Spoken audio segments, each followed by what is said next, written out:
Oke, sesuai requestnya kalian pengen dengerin cerita horor. Ini sesuai dengan apa yang aku tahu, apa yang pernah aku alami sendiri selama di Cipayung. Banyak banget yang penasaran sama Cipayung nih. Nah, terus banyak juga yang nanyain, Ci, tahu nggak cerita tentang di guest house, katanya serem gitu. Jadi kebetulan aku sendiri tuh berpengalaman untuk tinggal di guest house tersebut saat PBSI lagi renovasi asrama putri dan asrama putra. Jadi kan semuanya otomatis ada yang ke guest house, ada yang pokoknya mencar-mencar gitu. Nah, kebetulan aku dapet di guest house. Waktu itu aku di lantai atas. Terus aku itu berlima, sebenarnya tuh berlima di guest house. Aku tuh sekamar aku, Cibutet sama Civita. Nah, di kamar sebelahnya itu ada Gloria sama Kak Grace gitu. Tapi kalau untuk di kamar aku yang sebenarnya bertiga itu, sebenarnya aku setiap malam tidurnya tuh sendiri. Kenapa? Karena Civita kan pelatih jadi pulang pergi, dan Cibutet juga kebetulan rumahnya tuh deket sama PBSI, jadi Cibutet cuma istirahat siang doang. Nah, malamnya itu Cibutet pulang, otomatis di kamar itu aku sendirian. Sedangkan di kamar sebelah ada Gloria sama Kak Grace. Tapi kan kalau Kak Grace kan waktu itu juga sering pertandingan, kadang pertandingan juga beda, kadang ada pulang ke rumah segala macam. Jadi pisah kamar lah, beda kamar gitu. Nah, waktu itu juga kan pertandingan aku sama Gloria juga nggak selalu sama, aku banyak kan waktu itu sama Cibutet. Jadi ada kalanya kadang dia pertandingan, ya akunya di situ gitu. Oke, singkat cerita, begitu pindah, waktu itu aku disuruh milih dulu. Aku disuruh Cibutet sama Civita sama Gloria untuk survei tempat dulu, atas apa bawah nih gitu. Setelah aku survei, aku bilang atas aja, pokoknya atas aja lah, better, bukan nggak ada, hanya better aja. Jadi posisi itu di atas, masuk, di situ ada 2 kamar, ada 1 kamar mandi, di belakangnya itu kayak balkon kecil gitu, tapi nggak pernah kita buka. Kenapa? Karena horor banget. Begitu kalian buka itu empang, rawa orang gitu, gelap banget. Udah gitu lurusannya nyebrangnya itu ada 1 rumah kosong, gede banget kosong, tapi banyak banget kaca, kayak kaca kamar, dan banyak banget yang bisa kalian lihat deh kalau kalian ngeliat ke arah situ. Pokoknya ya tutup aja deh itu pintu, nggak pernah kita buka. Oke, jadi di sisi, berarti kalau masuk pintu sebelah kanan itu langsung kaca, langsung ada pohon mangga super gede, dan sampingnya itu adalah musola masjid gitu khusus PBSI. Oke, udah pindah. Waktu hari pertama pindah, malamnya aku tidur di situ. Jadi posisinya kasurnya, waktu itu kita pasang 2 kasur, Cibutet sama Civita 1 kasur ukuran 160, terus aku kasur single ukuran 100 atau 90, aku lupa. Jadi kita jajarin gitu, aku tidur di kasur aku. Malam pertama tidur itu aku ngadepnya selalu ke tembok. Kenapa? Karena aku ngerasa ada yang tidur aja di kasur sebelah gitu. Jadi mondar-mandir, mungkin ya kita namanya juga baru pindah, terus juga masih pengenalan juga kali ya, dianya juga masih siapa nih gitu kali kan. Aku tidur di ujung ngadep tembok dari malam sampai pagi, nggak mau ngebalik sama sekali karena aku tahu ada yang tidur di kasurnya Cibutet sama Civita. Dan sering banget juga itu, jadi kan posisi kamar itu sering, pintu kamar kadang kan kita buka kalau saya latihan segala macam, kita buka. Itu memang aku sering lihat ada yang lewat seliweran, nanti jalan ke arah ke arah WC tapi nanti hilang gitu. Terus juga jendela di samping guest house ada ada gorden, itu selalu aku tutup. Kenapa? Karena aku beberapa kali ngeliat cewek duduk di atas pohon, duduk di atas pohon sambil kakinya diayun-ayun kayak gitu. Pokoknya bukan suatu hal yang enak untuk dilihat, jadi itu selalu ditutup. Dari sebelum maghrib itu udah pasti aku tutup. Pokoknya sebelum maghrib. Kalau kita latihan siang itu udah aku tutup dulu. Jadi kalau kita pun pulang kemalaman, nggak ngelihat view itulah gitu, cuman ngelewatin tangga langsung masuk guest house.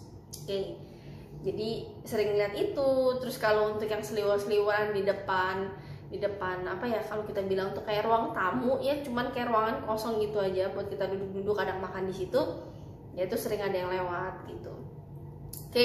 Balik ke si guest house ini lagi. Jadi pas waktu itu pertandingan, tersisalah cuman aku, karena waktu itu kalau nggak salah Kak Grace-nya pulang atau pertandingan aku lupa, si Gloria juga lagi nggak ada karena pertandingan, sedangkan Cibuta dan Civita itu pulang dong ke rumah. Jadi oke, malam-malam itu aku pulang, tinggallah aku sendiri di situ.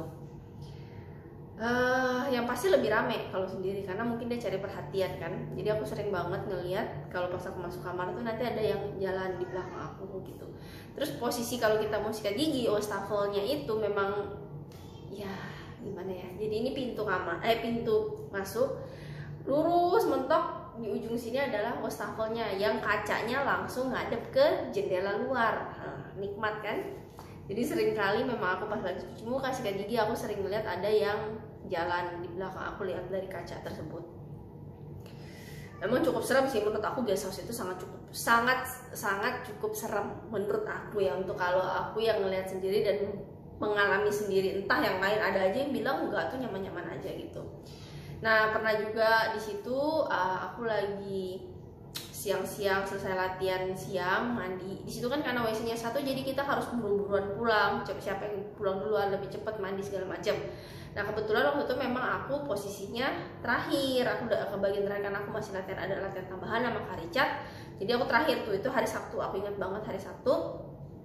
Yang lain udah selesai mandi, udah siap-siap mau pulang. Nah itu aku lagi mau mandi, pas aku lagi di kamar ngambil ini itu tiba-tiba di WC itu ada yang masuk gitu, ada yang mandi, bunyi air gitu, barbur gitu kan, itu pakai gayung ya. Oh siapa gitu kan ya. Terus aku panggil, Kak Ge lagi mandi ya, nggak ada yang ngejawab. Siapa ya, Cici gitu aku panggil, nggak ada yang ngejawab juga. Tapi feeling aku kok perasaan mereka tadi kayaknya udah pada mandi deh. Feeling aku nggak enak, setelah aku teriakin kok suara air itu berhenti gitu, stop. Suara keran juga stop. Yaudah aku beraniin diri buka, oke kosong, WC-nya kosong guys. Akhirnya aku memutuskan untuk tidak mandi, ya bukannya jorok, tapi karena takut. Jadi akhirnya aku nggak mandi, aku cuma ganti-ganti, aku pesen taksi, aku langsung pulang.